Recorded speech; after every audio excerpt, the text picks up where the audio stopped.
Мен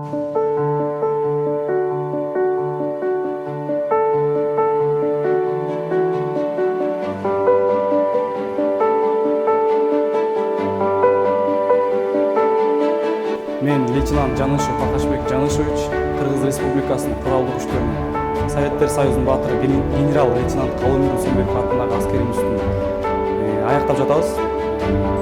Кыргыз Республикасынын Куралдуу күчтөрүнүн мындан да бекемдөөгө болгон салымыбызды кошобуз. Азыркы учурда аскеримиздин бүтүрүп, ушул аскеримиздин баардык курал жабдыктары менен, октарлар менен жана ошондой эле агайлардын берген билимдерин үйрөнүп, буюрса келечекте ошол алган билимибизди колдонууга болгон салымыбызды кошобуз.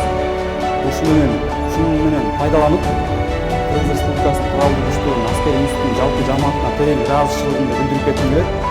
Бизди 4 жыл бою окутуп, бизге жардам көрсөтүп жатканыңыздарга чоң рахмат. Жана ошондой эле мындан кийин дагы бизге окшогон бекенчил жаш лейтенанттарды чыгарып беришиңерге тилектешмин.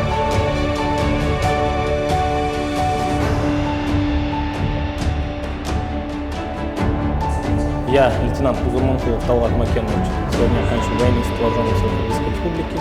Военный институт вооруженных сил Кыргызской Республики является единственной кузницей военных кадров, готовящих высококлассных военных профессионалов. Эффективность данного военно-учебного заведения в том, что 80% командного состава войск частей вооруженных сил Кыргызской Республики являются выпускниками данного военно-учебного заведения. Пользуясь случаем, хочу выразить благодарность профессорскому, преподавательскому составу, а также командирам, которые воспитывали нас все эти 4 года.